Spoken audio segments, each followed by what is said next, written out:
Welcome back to 5-Minute Chemistry. Today we are going to be talking about the composition of ionic compounds, more specifically of binary ionic compounds which are made up of two elements, and we will restrict ourselves this time to the groups 1, 2 and 13 to 17, which we did in our previous episode also. So let's remember that in the first group we have the elements which will form 1 plus ions. In group 2 we have elements that will form 2 plus ions, and then in group 13 we have aluminium which will form a 3 plus ion, and all these elements have metallic characteristics, so all of these are metals in their elemental form.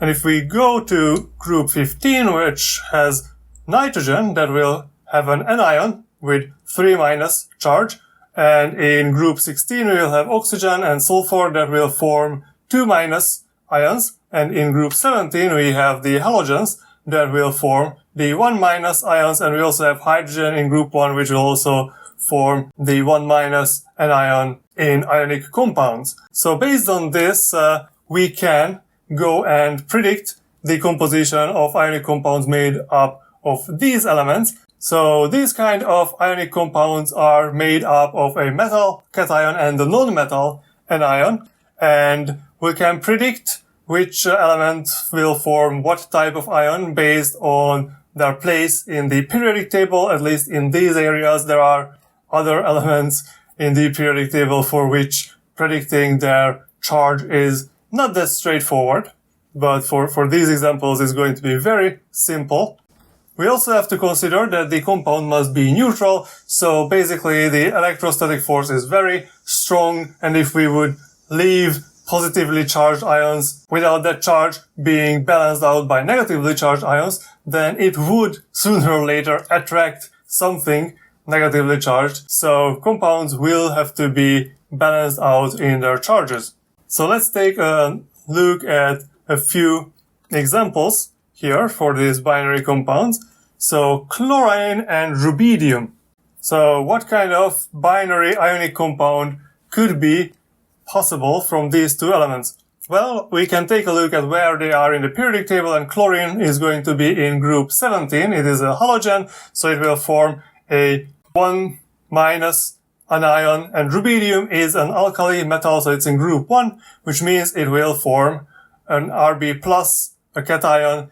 And to balance out the charges here, so the charge is 1 minus and then 1 plus, which is very easy to balance out. They have to be in 1:1 ratio. So the compound that we have will be just simply RbCl. So let's not forget that ionic compounds, there are no molecules, so we only have empirical formulas, and the empirical formula has to reflect the ratio of the elements in the compound, which here has to be 1:1, so simply RbCl. The next one, let's take a look at potassium and oxygen. So potassium is just like rubidium in the first group of the periodic table. It is an alkali metal, so it will form a K plus ion, while oxygen is in group 16. So this will have a 2 minus ion. And now we have to balance out the charges here. So if we have the oxide ion, which has twice as large of a negative charge than the potassium has the positive charge, then we have to have twice as many potassium ions. Then we have oxide ions.